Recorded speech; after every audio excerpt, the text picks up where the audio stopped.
Selamat datang ke channel saya. Kali ini kita akan berkongsi tips Excel yang akan memudahkan kerja kita dalam menanda markah bagi ujian yang diduduki oleh pelajar. Di sini kita ada senarai nama pelajar dan peratusan markah yang mereka perolehi. Dan di bahagian atas ini adalah perimeter peratusan dan grade. Kalau dulu-dulu kita masukkan secara manual dan memakan masa bila melibatkan senarai pelajar yang ramai. Jadi, mari kita lakukan cara yang betul dengan menggunakan formula lookup. Klik pada sel yang akan dimasukkan grade yang pertama. Kemudian, masukkan simbol sama dengan, taipkan perkataan lookup diikuti dengan pembuka kurungan. Selepas itu, klik pada sel yang mengandungi peratusan yang pertama, iaitu sel C14. Masukkan tanda koma. Seterusnya, select range perimeter peratusan bermula dari sel C5 hingga sel C10. Masukkan lagi tanda koma. Selepas itu, select range perimeter grade bermula dari sel F5 hingga sel F10. Tutup kurungan dan enter. Hasilnya, kita dapat grade yang sesuai untuk markah 78%, iaitu C. Untuk dapatkan grade bagi semua peratusan markah, kita klik pada hujung sel dan tarik ke bawah. Okey, setakat ini matching yang dilaksanakan formula kita kelihatan betul.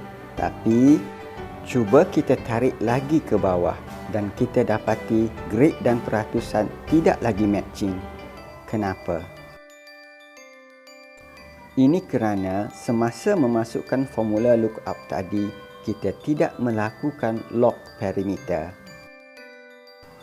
Apakah itu lock perimeter?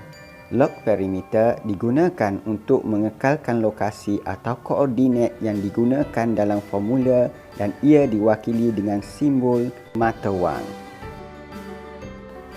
Sekarang, mari kita buat pembetulan ke atas formula kita dengan memasukkan lock perimeter.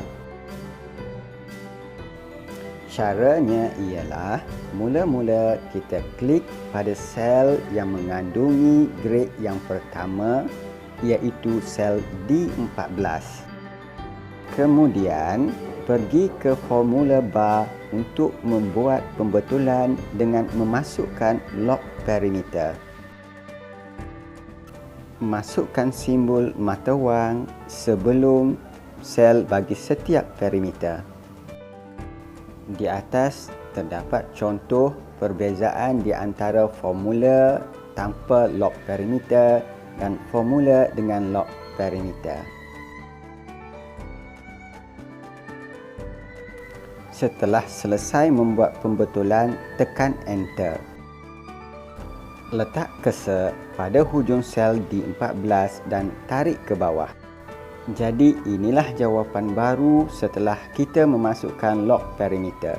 Jika dibuat semakan, kita akan dapati grade yang dimasukkan tally dengan nilai peratusan markah pelajar.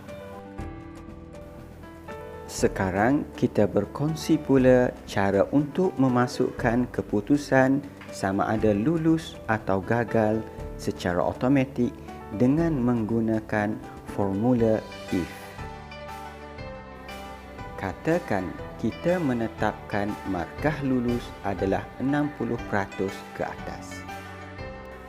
Elakkan menaip secara manual kerana melambatkan kerja dan mudah berlaku kesilapan ataupun typing error. Mari kita gunakan formula if. Ianya sangat efisien jika melibatkan senarai pelajar yang ramai. Pertama, klik ke dalam sel D14 dan masukkan formula if. Type simbol sama dengan. Kemudian, taipkan perkataan if. Masukkan pembuka kurungan. Selepas itu, klik pada sel C14. Masukkan simbol lebih besar daripada. Kemudian, masukkan peratusan yang dikira sebagai perantaraan lulus atau gagal. Sebagai permulaan, cuba masukkan 50%. Selepas itu, masukkan tanda koma. Kemudian, masukkan pembuka kata diikuti dengan perkataan lulus dan penutup kata.